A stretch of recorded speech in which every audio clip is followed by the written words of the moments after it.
G'day, today we're looking at the Xpro M65 by Smoktech. As you can see by the box there, it used to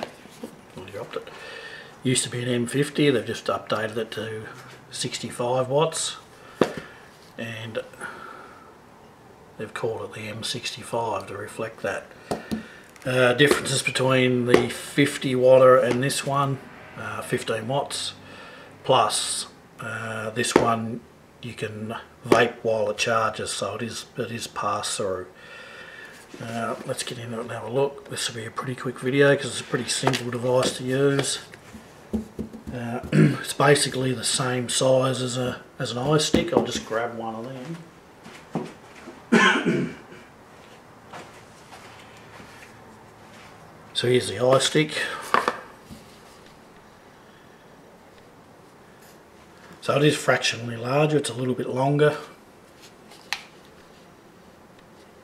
fractionally wider, but not a lot of difference.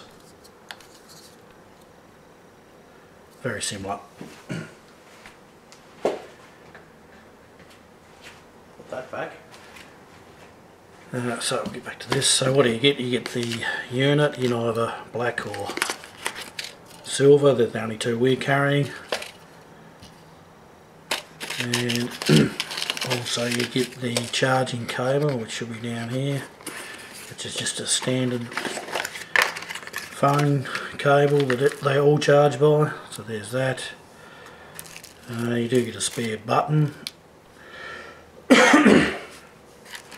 Excuse me.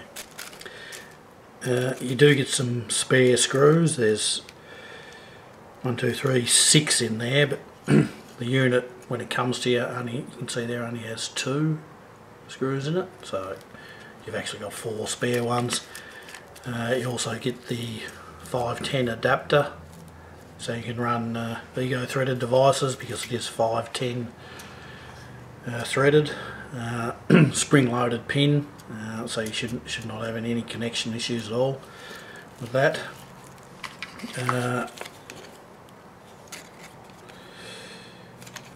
Some little cardboard label and the manual, and the manual is quite good. There's not a lot to the unit. And you also get your little Allen key. We will quickly open this up and just show you how the battery goes in. So like I said, when it comes to you, it's just got 2 screws holding it in down the base here.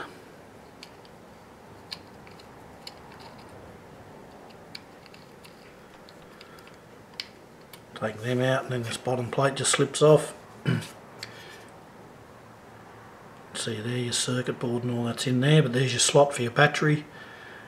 Positive towards the top, like with all mods. Slip that back on.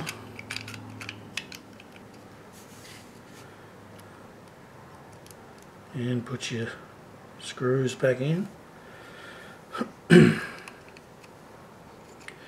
And obviously once you've got this in, sure you can take it out and charge it on a battery charger, but as you can see it's got the socket there to charge by USB, and I reckon that's what most people use. It's certainly what I use.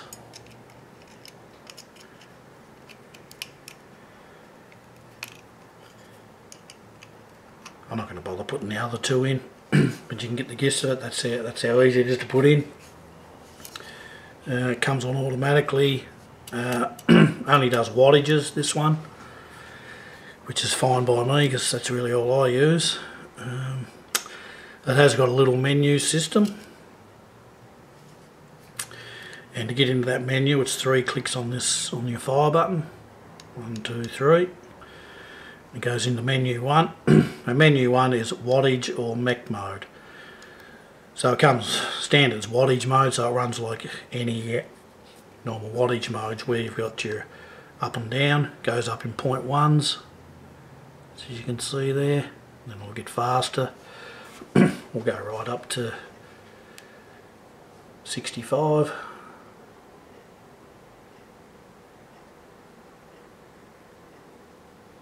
65 watts. Back down again. It'll also tell you the ohm of your coil, the voltage it's putting out, and your battery indicator there you can see on the side. Back down to 6 watts, so 6 to 65 watts. Fires down to 0.2 ohms. I can show you a 0.4 ohm. I haven't actually built one for a 0.2. Very unlikely I ever will, but I'll just fire this up to about 20 or 30 watts.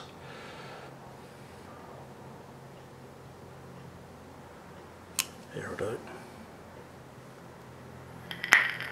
And it's actually reading its 0.3 coil, so you can see that it's firing that at 0.3, 3.3 volts.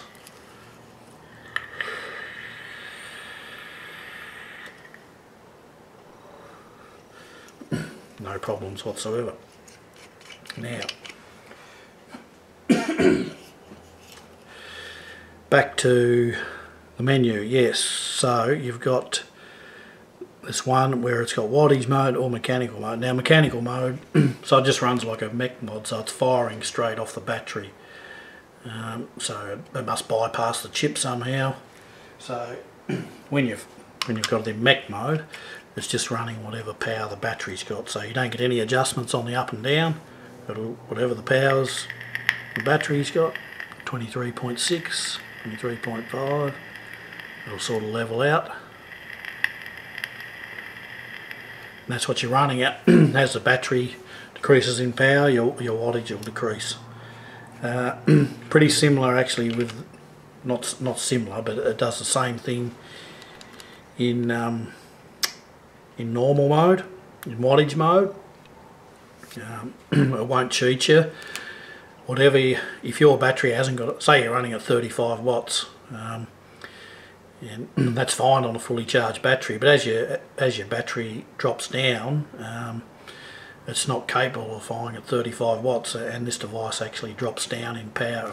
It'll only let you go as high as what the battery's got left in it, sort of thing.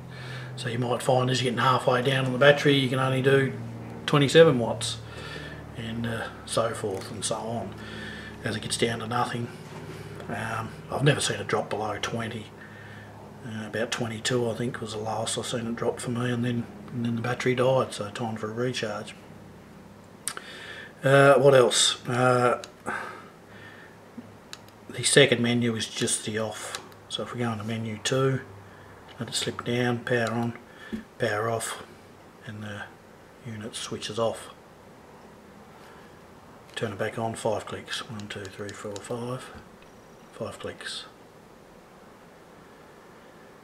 That's really pretty much it. You've seen it works all the sub ohms. Put the supplied adapter on if you're running an Ego, and it'll run them no problems. You might say, oh, why should I buy this and not an iStick? Well, it's personal choice. The difference between this and the iStick is, well, besides the power, you can get extra power out of this one. We're only carrying the 30 watt iStick at the moment because we have got this unit. We're not going to bother with the 50 watt at this time. We may get it down the track. So it's got the extra power. What else? Oh yeah, the other glaring difference is this one takes a battery. This unit is a little dearer, but you know, with your iStick, once that battery dies, the unit's gone. You've got to toss it. You can't replace the battery. With this unit, battery dies, take it out, put a new battery in, and you can still use it for as long as the unit lasts. And I suspect they will last quite a long time. One thing I'll say about Smoktech products is that they're really solidly built, really put together really well, and they give the impression that they will last a fair amount of time if looked after. So there you have it, the Smok Xpro M65. In store, black or silver. Very nice unit. So that's it. Thanks.